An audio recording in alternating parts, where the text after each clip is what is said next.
We are very fortunate today to have with us Dr. Rahul Gupta. He was the Health Commissioner for the state of West Virginia. He's also an authority on opioid crisis. As you all know that the opioid epidemic is a topic of hot discussion, not just in our country, but globally. The number of deaths from opioid overdoses have been increasing every year, both from prescription opioids and illicit opioids.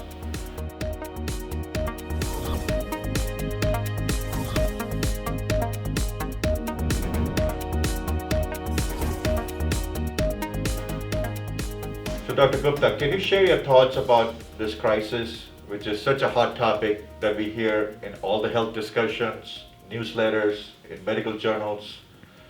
What can we do about it to stop this epidemic? That's a really important question, Dr. Ochanay, and thank you for that. The fact of the matter is that we are seeing an evolving crisis of substance use right underneath the COVID pandemic.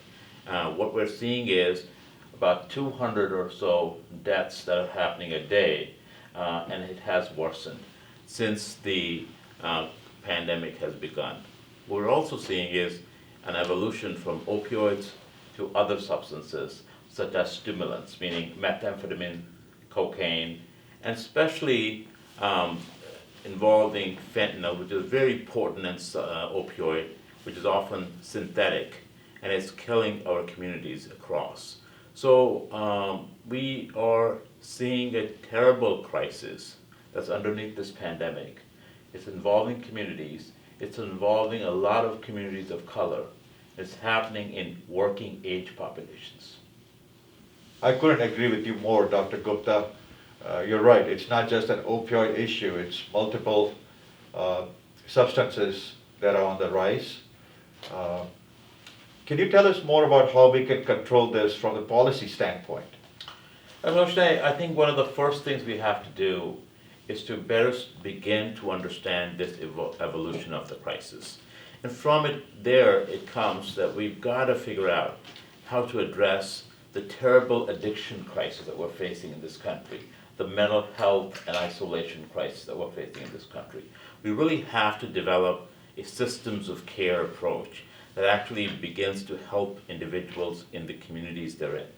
So whether it's treatment, whether it's prevention, whether it's recovery, support services, which often can be lifelong, or harm reduction services, I think we have to have evidence-based, data-driven science policies that can help our communities heal quicker, faster, as well as prevent these challenges. And we've got to start from all the way at the very beginning of school.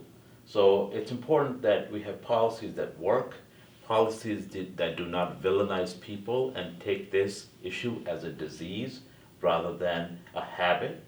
And we must make sure that we're passionate as well as resourceful in the way we address this crisis. Thank you, Dr. Gupta. That brings me to my next question. How can we as clinicians in the community help in order to bring about this change? I think it is a very important role that clinicians can play in this country. First of all is early screening.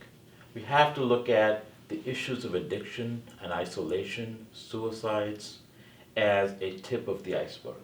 Sometimes when people have committed an overdose, it's really a cry for help. So we've got to figure out what's going on in their lives. So we have to be able to go beyond the four walls of our offices to be thinking about really the lives of these people. From there begins an ability to make sure that every person is receiving information about how to prevent addiction from happening. If they're feeling alone, they get all the resources available to them to get help. And especially for communities of color, there's a tremendous deficit in providing both treatment as well as recovery services. And there's a really, frankly, an implicit bias that occurs in the healthcare profession when we're dealing with people from underrepresented minorities. So it's very important that we begin to focus and make sure that we're providing equitable care, but also thinking ahead so our communities can begin to heal. Thank you, Dr. Gupta. I think you really shared great tips and advices, and I'm sure we can take upon some of these, both from the policy standpoint as well as in the clinical world, to help bring about a positive change in this great problem that we are facing as a country. Thank you very much. Thanks for having me, Dr. My pleasure.